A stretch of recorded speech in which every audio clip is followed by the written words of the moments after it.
할렐루야.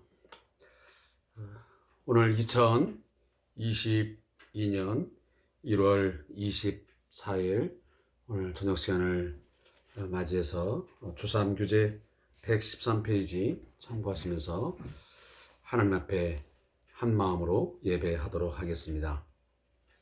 찬송가 345장 캄캄한 밤 사나운 바람 불 때 만경창파 망망한 바다에 외로운 배 한 척이 떠나. 우리 함께 찬양하겠습니다.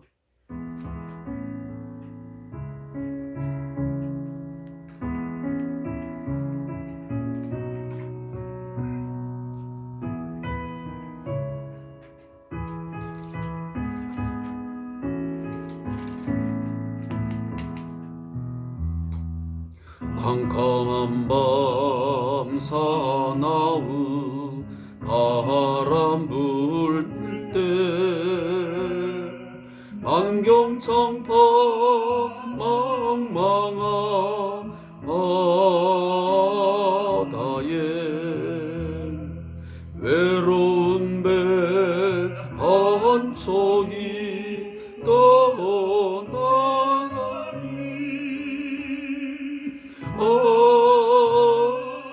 위태하구나 위태하구나. 비바람이 무섭게 몰아치고 그 성난물 큰 파도 일대에 저 배 싸고 어쩔 줄 몰라 하니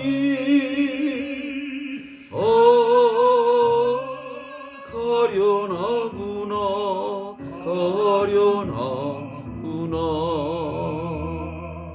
절망 중에 그 사고 떨면서도 한 줄기 밝은 빛 보고서 배 안에도 하나님 계심 믿고 기도 올린다 기도 올린다.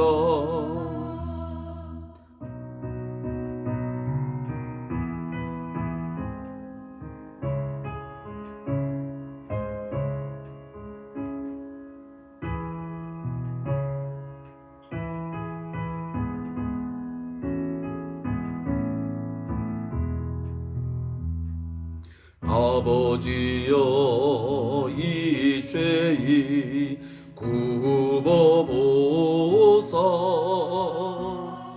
성남풍나 잔잔케 하시고 이 불쌍한 인생을 살리소서.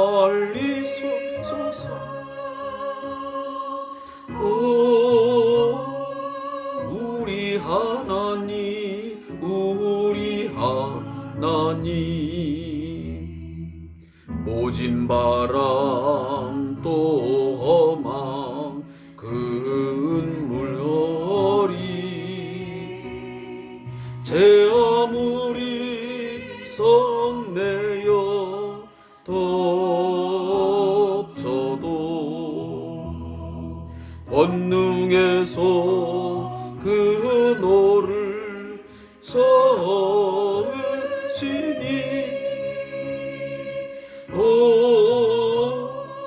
잔잔한 바다 잔잔한 바다.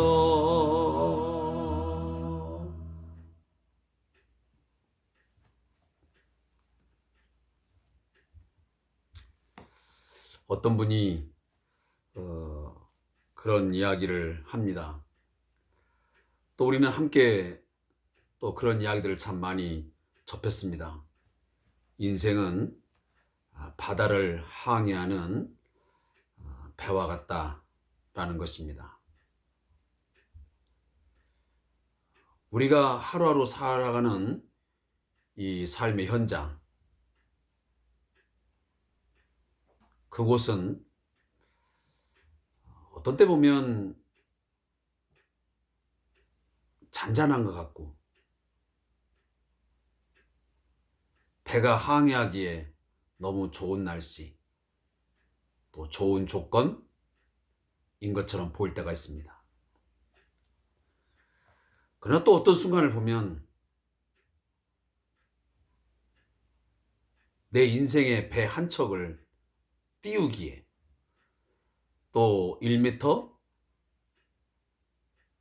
또 몇 미터 앞을 향해서 나아가는데 정말 힘겨울 정도로 모진 바람이 불어오고 험한 큰 물결이 일 때가 있습니다. 오늘 찬양 가사를 이렇게 단어 하나하나 이렇게 음미해 가면서 들이다 보니까 이런저런 생각이 많이 들면서 내가 살아가는, 또 우리가 함께 살아가는 이 세상의 삶, 결코 녹록하지 않고 평안한 날 없고 순풍에 돛을 달고 항해하는 그 순간보다 우리의 삶의 진솔한 면은 훨씬 더 캄캄한 밤에 사나운 바람을 맞이하면서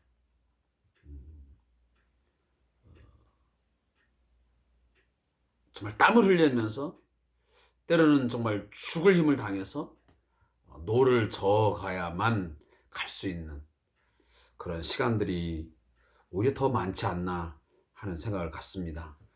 오늘 우리 사랑하는 성도님들의 삶 속에도 그러한 삶이 순간순간 있겠지만 오늘 이 말씀을 드리다가도 제가 여러분에게 다시 한번 권면을 드리겠지만 오늘 이 찬양의 가사를 마음에 다시 한번 새기시면서 우리가 큰 물결이 일어나고 또 모진 바람 불어서 정말 성난 파도가 우리 앞에 달려오지만 그럼에도 불구하고 우리의 인생의 배, 또 우리의 삶의 배를 직접 항해하시는 바로 그분이 주님이시고 그 주님이 우리와 함께 배에 올라셔서 가신다면 이 풍랑 반드시 잔잔케 하시고 이 바다를 끝까지 잘 항해할 수 있도록 하실 것입니다.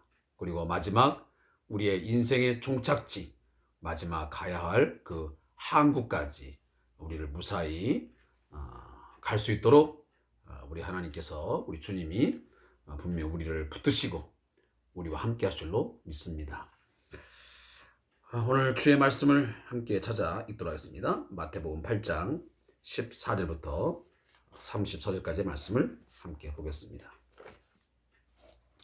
마태복음 8장 14절부터 34절 말씀을 함께 보겠습니다. 신약성경 11페이지, 12페이지가 되겠습니다. 자, 말씀을 읽겠습니다. 예수께서 베드로의 집에 들어가사 그의 장모가 열병으로 앓아 누운 것을 보시고 그의 손을 만지시니 열병이 떠나가고 여인이 일어나서 예수께 수종들더라.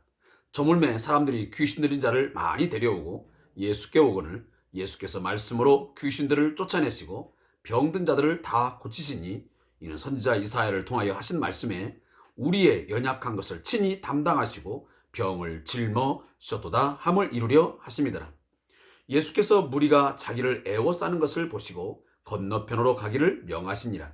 한 서기관이 나와 예수께 아뢰되 선생님이여 어디로 가시든지 저는 따르리이다. 예수께서 이르시되 여우도 굴이 있고 공중의 새도 거처가 있으되 인자는 머리 둘 곳이 없다 하시더라. 제자 중에 또 한 사람이 이르되 주여 내가 먼저 가서 내 아버지를 장사하게 허락하옵소서. 예수께서 이르시되 죽은 자들이 그들의 죽은 자들을 장사하게 하고 너는 나를 따르라 하시니라.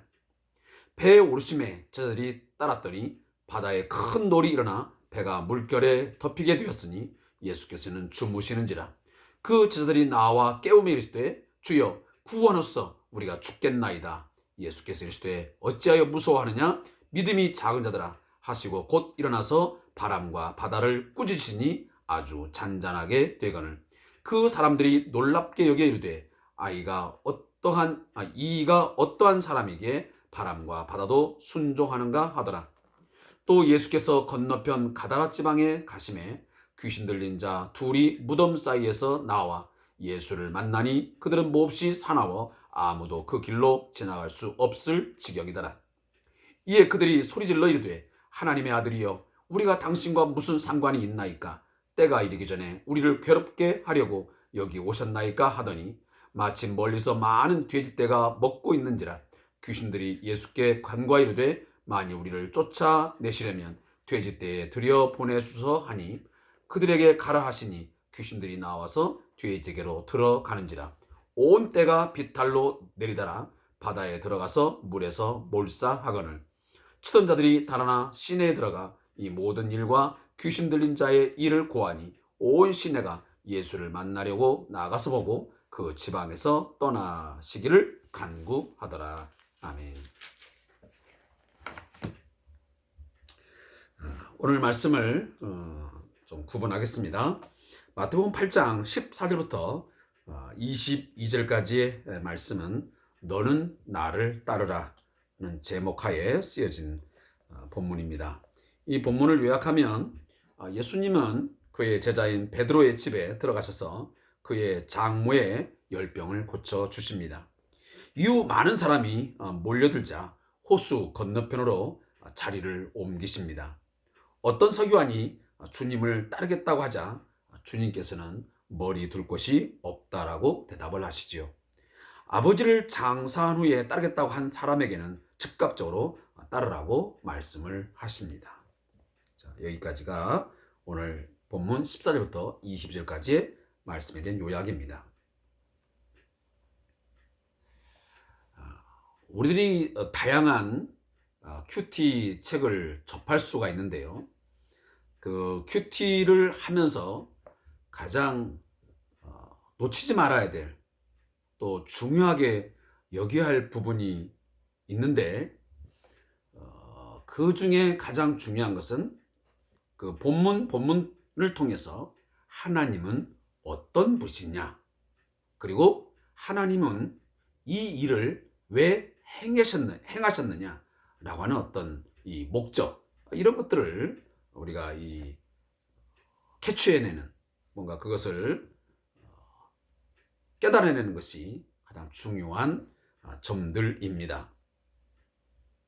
제가 마태복음을 처음에 여러분들에게 말씀을 드렸지만 이 마태복음은 예수님께서 유대계 그리스도인들을 향하여 이 마태를 통해서 쓰이게 한 책입니다.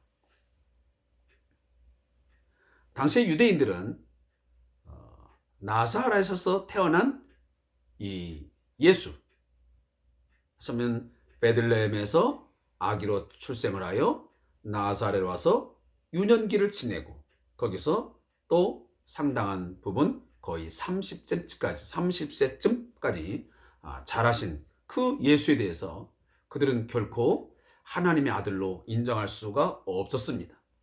그래서 유대인들은 그 예수에 대해서 늘 신성 모독죄를 행한다라고 그렇게 정죄를 했습니다.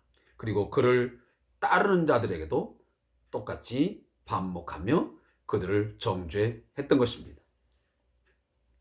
그런데 이 마태복음을 통해서 거듭거듭 강조하는 거 뭐냐면 바로 이 베들레헴에 출생한 예수, 요셉과 마리아를 통하여 이 땅에 출생한 성령으로 말미암아 출생한 이 예수가 바로 아브라함과 다윗을 통하여 약속하셨던, 그 언약하셨던 바로 이 세상을 구원할 메시아이시다. 하나님의 아들이시다. 그래서 그는 하나님의 능력과 하나님의 또 권세와 하나님의 권위를 가지고 하나님으로서 이 땅에 오신 바로 메시아라고 하는 것을 분명하게 이 본문을 통해서 우리의 거듭 강조해 주고 있습니다. 특히 오늘 지난번 제가 그 8장 초반부에 드렸지만 예수님의 이 메시아로서의 3대 사역을 제가 말씀을 드렸습니다. 메시아가 이 땅에 오면 매우 중요한 사역들을 하심으로 말미암아 그가 분명히 하나님의 아들이시요 그리고 이 세상을 구원할 자인 것을 그걸 증명할 터인데, 그것 중에 하나가 뭐냐면 첫째가 바로 이 티칭, 그래서 이 하나님 나라의 메시지를 가르치는 것입니다. 가르칩니다. 그리고 두 번째는 프리칭, 선포하는 것입니다.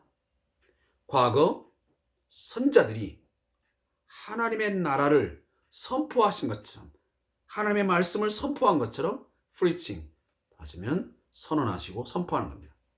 마지막 세 번째는 바로 힐링, 그래서 치유사회라고 말씀을 드렸습니다. 그래서 예수님은 이 땅에 오셔서 모든 인간들의 죄로 말미암아 생긴 그 결과물인 이 인간에 찾아온 모든 질병을 고쳐주심을 통해서 근본적인 인간의 이 죄의 문제를 해결하시는 분인 것을 예수님은 보여주셨던 것입니다.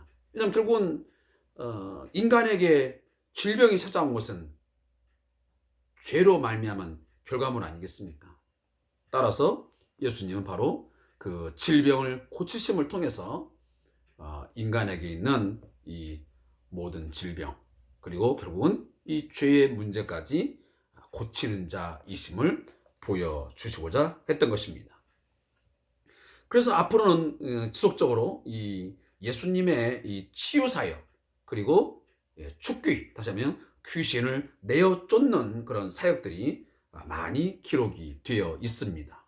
이것은 바로 예수님을 메시아로서의 부분을 증명하기 위한, 다시 말해 선포하기 위한 하나의 사건들의 하나의 신뢰들이 되게 되는 것입니다. 그래서 오늘 본문도 보면 이 예수님의 제자였던 베드로의 장모의 병이 바로 열병을 고쳐주시는 사건이 나옵니다. 자, 여기 본문에서는 중요한 단어가 뭐냐면 바로 15절에 있는 열병이 떠나가고 여인이 일어나서 예수께 수종 들더라. 이 본문이 중요합니다.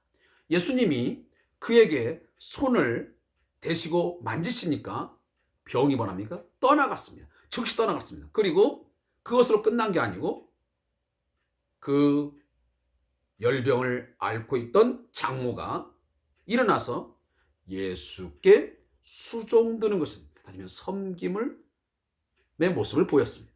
이게 중요한 것입니다. 단순히 예수님은 열병을 고치고 한센병을 고치고 중풍병을 고치는 그 자체가 목적이 아닙니다. 열병을 고치고 중풍병자 고치고 나병, 곧 한센병을 고치고 이런 다양한 시각장애인, 청각장애인 이런 것들을 고침을 통해서 그 이유가 중요합니다.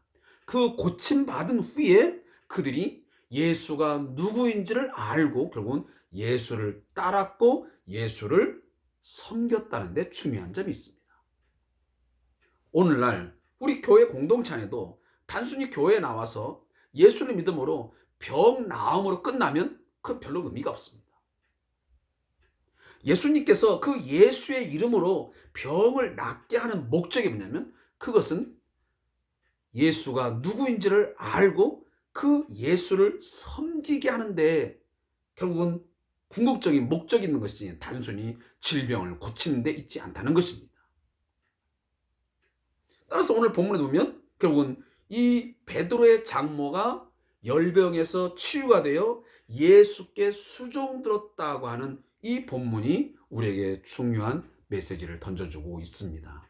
사랑하는 성도 여러분, 여러분에게도 예수의 이름으로 여러분 병이 치유되는 경험 있을 수 있습니다. 또 육체적인 질병뿐이겠습니까?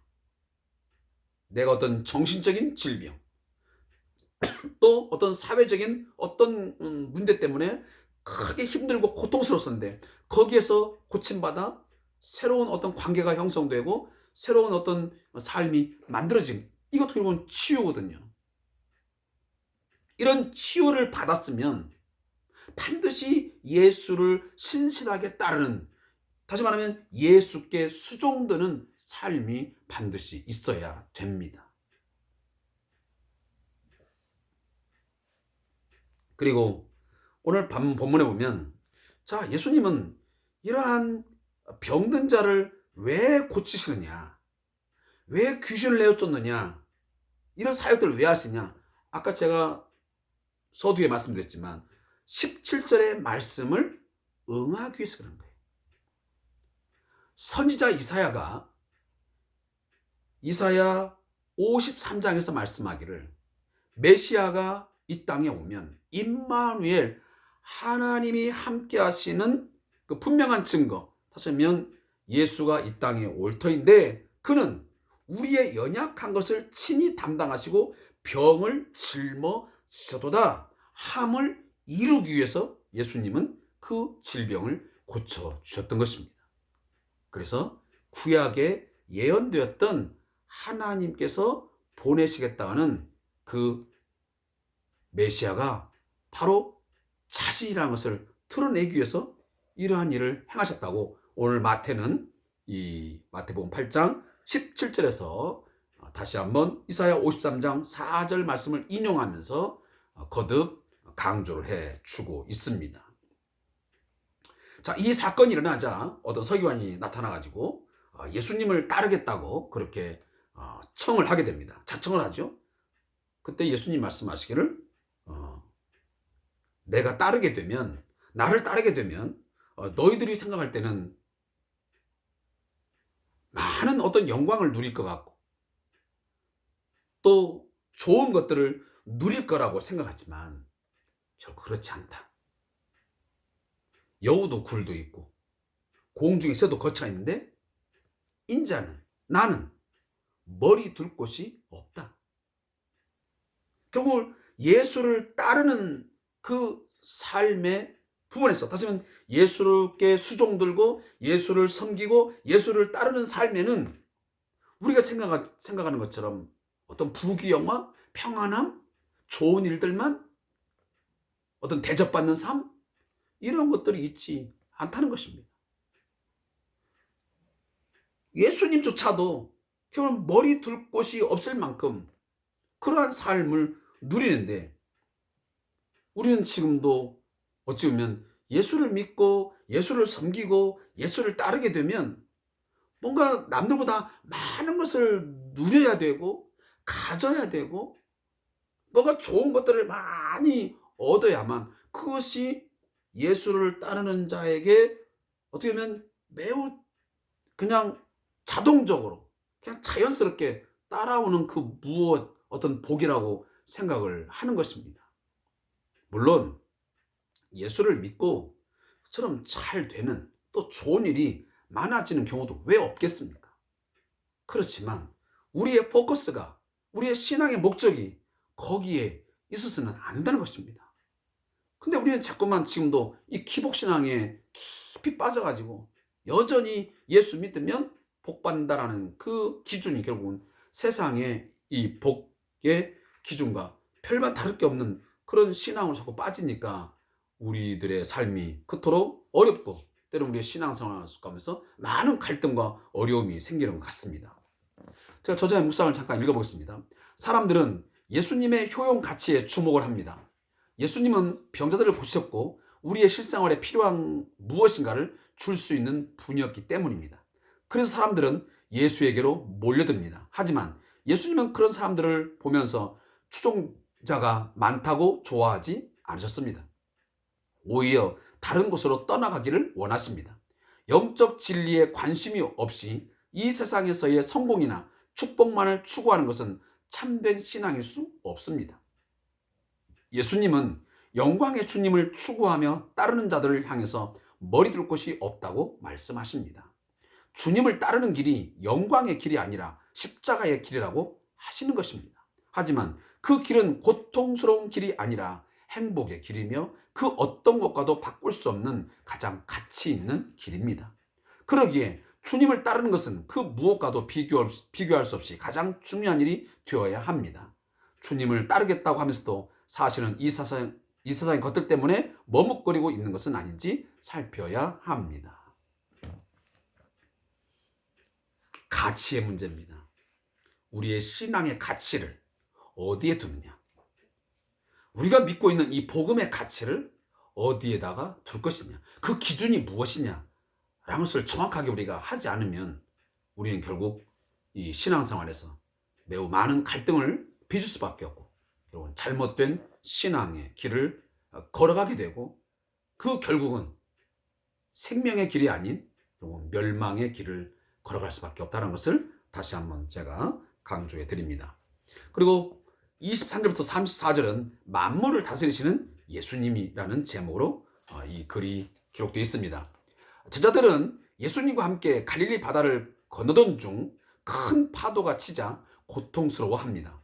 예수님은 그들의 믿음 없음을 보시고 바람과 바다를 꾸짖어 잠잠하게 하십니다.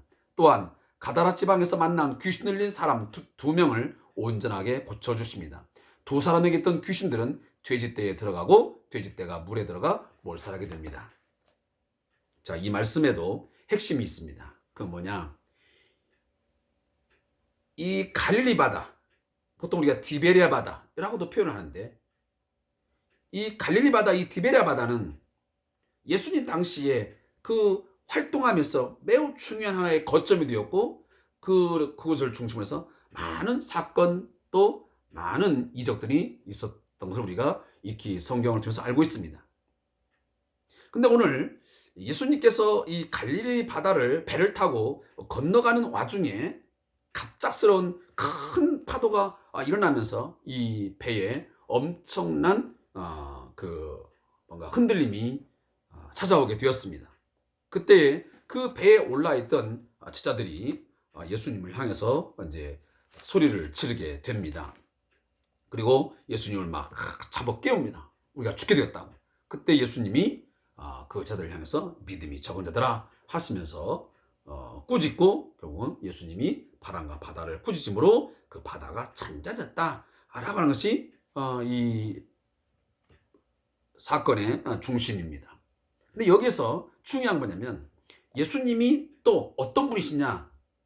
아까 말한 것처럼 모든 병을 고치시고 귀신을 내어 쫓으심으로 그는 하나님께서 약속하신 메시아, 다시 이사야에서 예언했던 그 메시아다라는 것을 증명하는 것이고 또 이 사건은 뭐냐면 예수님은 바로 이 피조세계, 그가 만드신 모든 피조물을 다스리시는 만물의 주인이시다. 그는 창조주이시다. 라고 하는 것을 보여주시는 바로 이 사건입니다. 우리는 이 이벤트를 통해서 그 예수님께서 보여주시고 했던 그 중요한 의미를 잘 파악을 하시는 것이 중요합니다. 그래서 오늘 본문도 그런 부분에 키워드를 맞추고 이야기합니다. 키포인트를 이 믿음이 작은 자들아. 그러면 어떤 믿음이 작았다는 얘기냐? 결국은 자신들과 함께 배를 타고 있는 그 예수가 누구인지를, 어떤 분인지를 이들은 정확하게 바르게 알지 못했다는 사실입니다. 그것이 믿음이 작다는 것입니다. 오늘 사랑하는 성도 여러분, 여러분들이 믿고 있는 그 예수님, 어떤 분으로 그리고 어느 정도 여러분 이해하고 믿고 있습니까? 내가 알고자 하고 내가 이해되는 것만큼만 믿고 있습니까? 아니면 그 이상의 것들을 여러분 믿고 지금도 살아가고 있습니까? 아마 오늘 이 배에 올라서 지금 갈릴리 바다를 건너가고 있는 이 제자들은 예수님이 하나님의 아들이시요, 그가 이 모든 우주 만물을 창조하시고 그리고 결국은 다스리시는 그 하나님이심을 바로 알지 못했고 그들은 믿지 못했던 것 같습니다. 그러니까 예수님께서 오늘 이렇게 단호하게 이 믿음이 작은 자라라고 꾸짖고 있는 것입니다.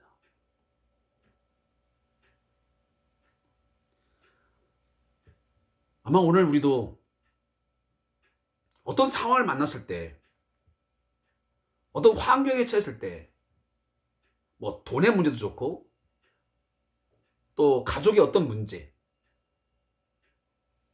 또 사회적인 어떤 뭐 직장의 문제, 다양한 많은 문제들이 상황이 있지 않겠습니까? 자, 그렇게 삶을 엮어가면서 우리가 그 현장에 살아가면서 극한 상황을 만납니다. 오늘 막 파도가 일어난 것처럼 물결이 막 세차게 일어나면서 내 어떤 직장 생활을, 내 어떤 가정 생활을, 내 부부 생활을, 또 부모와 자식 간의 관계를 막 뭔가 깨부술 것 같은 그런 심한 풍랑이 일어나는 경우가 있을 것입니다. 자, 그런 상황에서 여러분들은 어떻게 하시겠습니까? 오늘 제자들은 우리가 죽겠나이다 하면서 예수님을 깨우십니다.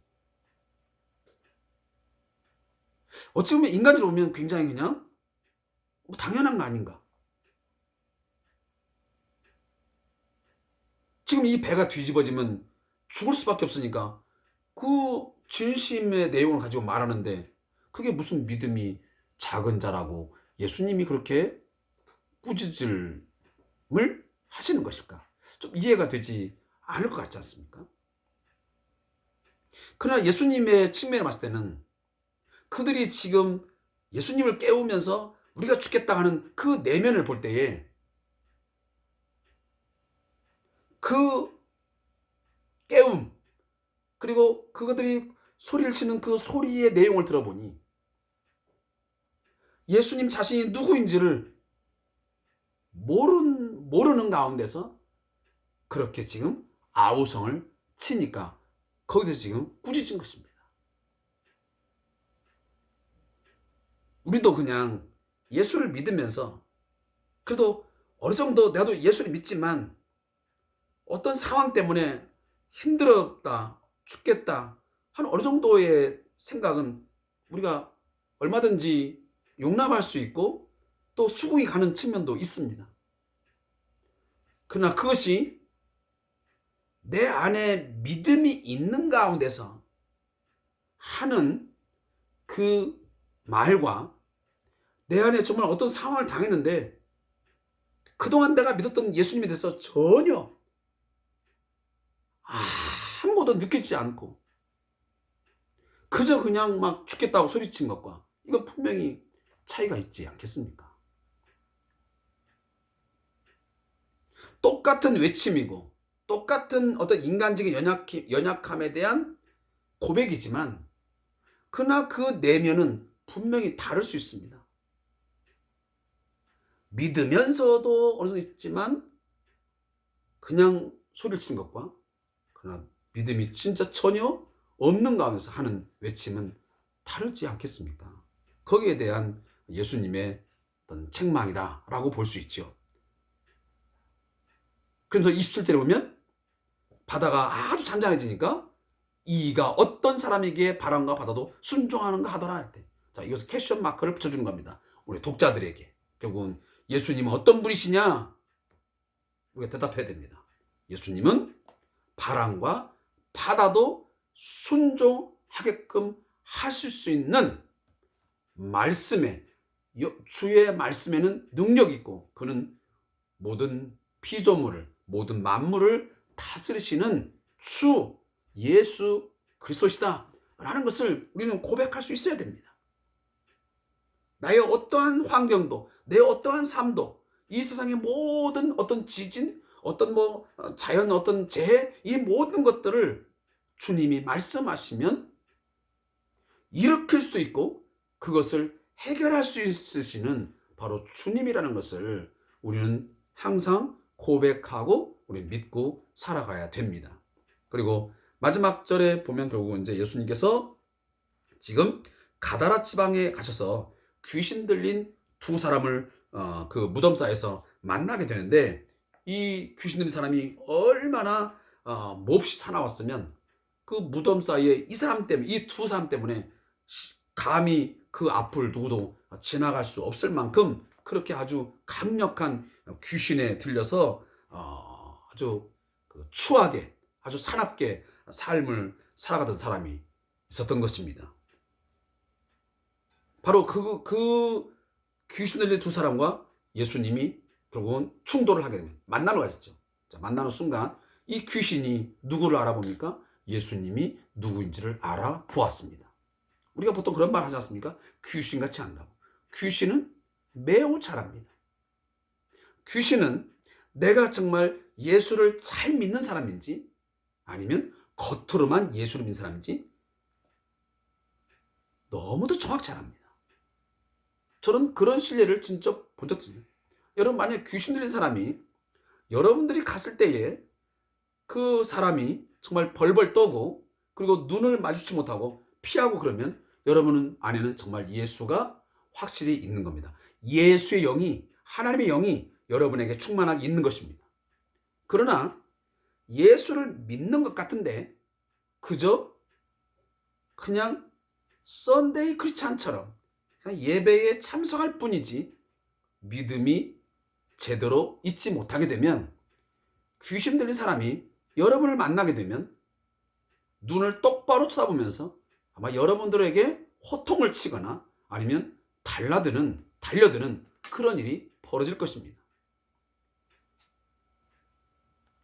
참 신앙을 가진 사람에게는 이 귀신 들린 자가 결코 대항할 수도 없고 똑바로 쳐다볼 수도 없고 달려들 수도 없습니다.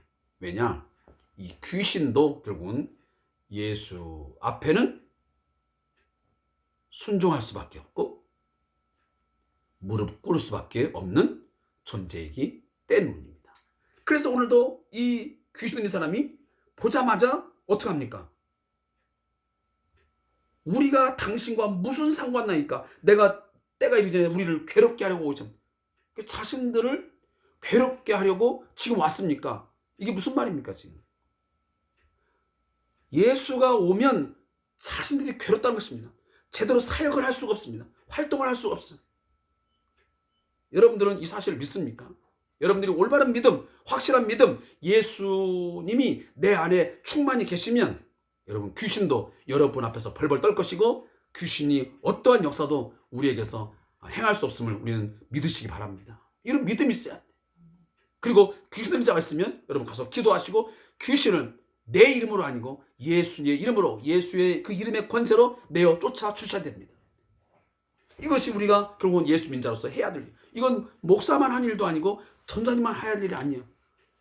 목사님 안에 있는 예수님이나 집사님 안에 있는 예수님이나 또 초신자 할자도 예수를 믿는 성도라면 그 누구라도 참 믿음이 있으면 그분이 예수의 이름으로 귀신 들린 자에게 기도할 때에 그 귀신이 쫓김을 당하고 결국은 그 사람이